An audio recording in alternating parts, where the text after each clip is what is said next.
तो भारत का कोई भी दुनिया का आदमी कहेगा मैं ऑक्सफोर्ड यूनिवर्सिटी में पढ़ना चाहता हूं, और मैं उस युवा से पूछूं और वो भारत का युवा जाकर के ऑक्सफोर्ड यूनिवर्सिटी के प्रोफेसर से पूछे कि दुनिया के सबसे प्राचीनतम विश्वविद्यालय का नाम बताइए, तो ऑक्सफोर्ड यूनिवर्सिटी का प्रोफेसर कहेगा तक्षशिला और नालंदा, जो भारत की धरती पर है। जब दुनिया ने आंख नहीं खोली थी, जब दुनिया ने अक्षर नहीं जाना था, जब दुनिया ने किताब नहीं लिखा था, तब हमारे यहाँ तक्षशिला और नालंदा था।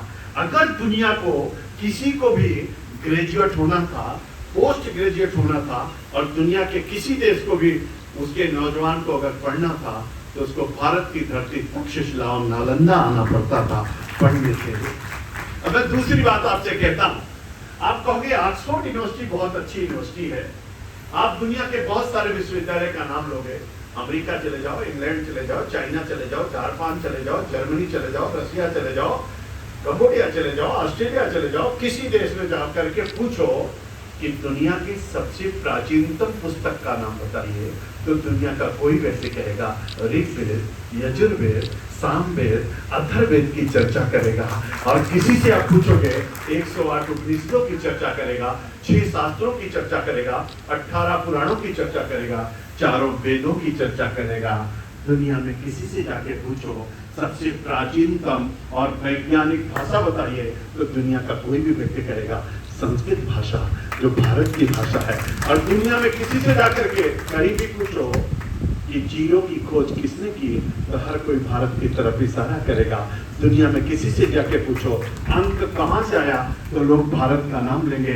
दुनिया में किसी से जाके पूछो सबसे प्राचीनतम मंत्र का नाम बताइए, तो गायत्री महामंत्र की चर्चा करेंगे। और दुनिया में किसी से जाके कहीं भी खड़े होकर के पूछो योग कहां से आया, तो हर कोई भारत की तरफ इशारा करेगा। और दुनिया में किसी से जाकर के कहीं पूछो कि सबसे ऊंची प्रतिभा कहाँ लगी है, तो लोग कहेंगे गुजरात में सरदार वल्लभ भाई पटेल की लगी है। और दुनिया में किसी से जाके पूछो कौन सी ऐसी नदी है जिसका पानी सूखता नहीं और जिसमें कीड़े नहीं पड़ते, तो गंगा मैया का नाम लेंगे।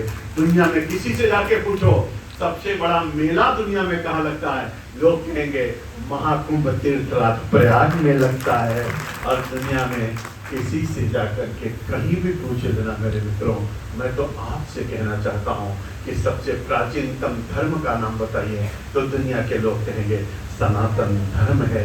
और इसलिए मैं आपसे कहना चाहता हूँ भारत की संस्कृति, भारत की सभ्यता, भारत का संस्कार, भारत का आचार, भारत की वाणी, भारत का विचार, सब कुछ अद्भुत है और आप भारत के लोग हो। इसीलिए हमारे यहाँ संस्कृत में कहा गया है गायंत देवा किल गीत कहानी धन्यास्तुते भारत भूमि भाग्य। ये धन्य है हम सब लोग जो भारत में जन्म लेने का हमको अवसर प्राप्त हुआ है। गौरवान्वित होइए, सीना चौड़ा करिए, अभिमान से सर ऊंचा करिए।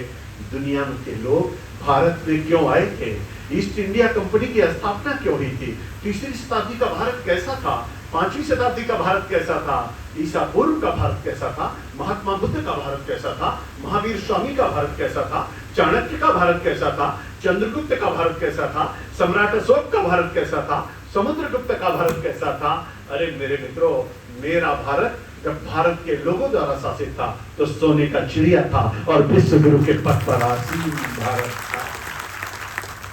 सोचते हैं, विचार करते हैं, लोगों के मन में बहुत सारी कल्पनाएं चलती हैं। आप तो पढ़ते लिखते हो, योग्यतम व्यक्ति हो, जरा पढ़िए, लिखिए, सोचिए, घर में बैठिए, खाना खा करके थोड़ी देर भारत के बारे में अध्ययन करो, सीना चौड़ा हो जाएगा, माथा ऊंचा हो जाएगा, भुजाएं फड़कने लगेंगी। और एक एक योद्धा के बारे में जब चर्चा करोगे तो आपको पता चल जाएगा मेरा भारत कितना महान है। एक स्वामी विवेकानंद, अभी स्वामी विवेकानंद की चर्चा रही थी, एक स्वामी विवेकानंद, आप जानते हो स्वामी विवेकानंद 12 जनवरी 1863 को अवतरित हुए। 1887 में स्वामी विवेकानंद ने कहा गर्व से कहो हम हिंदू हैं। भारत में युवा दिवस जो मनाया जाता है और स्वामी विवेकानंद के जन्म दिवस को हम युवा दिवस कहते हैं। और स्वामी विवेकानंद को हम युवाओं का आइडियल मानते हैं और स्वामी विवेकानंद को लाइफ टाइम हीरो हम मानते हैं युवाओं का। और इसलिए स्वामी विवेकानंद ने कहा गर्व से कहो हम हिंदू हैं। स्वामी विवेकानंद अकेले एक भगवा बांधते हैं, एक भगवा ओढ़ते हैं, एक पगड़ी बांधते हैं और शिकागो के लिए निकल जाते हैं। मेरे मित्रों, युवा देखना है तो स्वामी विवेकानंद की तरफ देखो, आपको पता चल जाएगा। स्वामी विवेकानंद कन्याकुमारी पहुंच गए, बंगाल से पैदल चले, भारत को देखते थे, भारत का दर्शन करते करते कन्याकुमारी पहुंच गए। आप भी कभी अवसर मिले तो कन्याकुमारी जाना, और कन्याकुमारी में देखना जो विवेकानंद मेमोरियल बना है, वहां पर समुद्र में उस समय जंगल था, एक भी घर नहीं थे, कोई नहीं था। स्वामी विवेकानंद वहां पहुंचे और पहुंचने के बाद उन्होंने समुद्र में छलांग लगा गए। आज आप जाओगे तो बोट से जाना पड़ता है, और बोट में भी ऐसा डर लगता है समुद्र की लहरों के थपेड़ों से कि कहीं ऐसा ना हो कि मेरा जहाज डूब ना जाए। लेकिन स्वामी विवेकानंद कैसा युवा थे, उन्होंने 1892 में स्वामी विवेकानंद वहां गए थे। 26, 27, 28 दिसंबर 1892 में स्वामी विवेकानंद शिकागो वहां कन्याकुमारी में थे, और कन्याकुमारी में जाने के बाद स्वामी विवेकानंद छलांग लगाते हैं, तैरते हुए समुद्र में जाकर के उस अपने पहाड़ी पर, उस चट्टान पर पहुंच जाते हैं। पहुंचने के बाद तपस्या करना शुरू करते हैं। स्वामी विवेकानंद के पास कुछ भी नहीं था। मछुआरे उनको देखते हैं, एक दिन के बाद पता चलता है कोई वहां पर बैठा हुआ है। दौड़ते हुए सारे मछुआरे पहुंचते हैं, उनको देखते हैं, ये योगी साधना कर रहा है। सारे मछुआरे कहते हैं, आपके लिए पानी ला दूं, आपके लिए खाना ला दूं।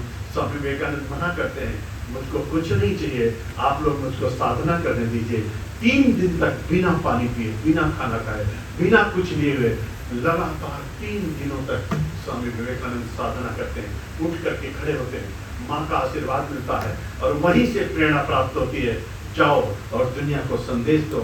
निकल पड़ते हैं स्वामी विवेकानंद और शिकागो पहुंच जाते हैं। स्वामी विवेकानंद शिकागो पहुंच गए। मेरे मित्रों, कहानी बहुत लंबी है, मैं तो दिन तारीख सहित आपको बता सकता हूँ, लेकिन वो कहानी बहुत विस्तार से बताने का समय नहीं है। लेकिन स्वामी विवेकानंद 11 सितंबर 1893 को शिकागो की सभा में अपना पहला भाषण दिया। दूसरा भाषण उन्होंने 13 सितंबर 1893 को दिया। तीसरा भाषण 16 सितंबर 1893 को वेदांत का दर्शन कराया।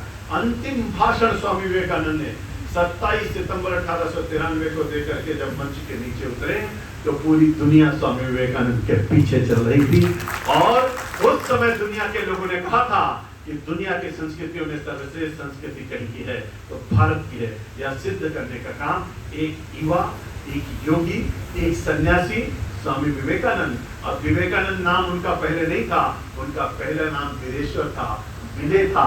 बाद में जिसको मिल जाए विवेक का आनंद उसको कहते हैं विवेकानंद। और स्वामी विवेकानंद ने वहां जाकर के संदेश दिया। मेरे मित्रों, भारत के नौजवानों, आप जरा स्वामी विवेकानंद को पढ़ो, पढ़ने की आवश्यकता है। मैं तो पूरा 12 जनवरी 1863 से लेकर के और 4 जुलाई 1902 तक, जब तक स्वामी विवेकानंद धरती पर थे, उन्होंने महत्वपूर्ण नारा दिया। जिस दिन वो दुनिया से जा रहे थे, अपने शिष्यों को बुलाया, बेलूर मठ में उन्होंने कहा, उत्तिष्ठ जागृत प्राप्त कराने बोधक, उठो जागो, और जब तक लक्ष्य की प्राप्ति ना हो तब तक विश्राम मत करो, मत करो। ये स्वामी विवेकानंद ने कहा। स्वामी विवेकानंद ने कहा, नर सेवा ही नारायण सेवा है। स्वामी विवेकानंद ने कहा, हमको व्यापार नहीं, हमको उद्योग चाहिए। स्वामी विवेकानंद ने पूरी दुनिया को ललकारने का काम किया। स्वामी विवेकानंद ने 1897 में कहा था, सारी पूजा बंद कर दो, 50 सालों तक माँ भारती की पूजा करो, 50 साल बाद मेरी माँ आजाद हो जाएंगी, उसके बाद सारी माँ की पूजा कर लेना। मेरे युवाओं, हम आप सबका आह्वान करने के लिए, आज भारत सबसे युवा देश है। आज भारत के अंदर अगर आप 18 से 40 साल के युवाओं की बात करोगे तो भारत में 60 करोड़ लोग युवा रहते हैं। आज दुनिया का सबसे युवा देश है। अंतरराष्ट्रीय युवा दिवस की आप बात कर रहे हो, मेरा भारत कैसा है आप कल्पना करो। मेरे भारत के पास जमीन कितनी है?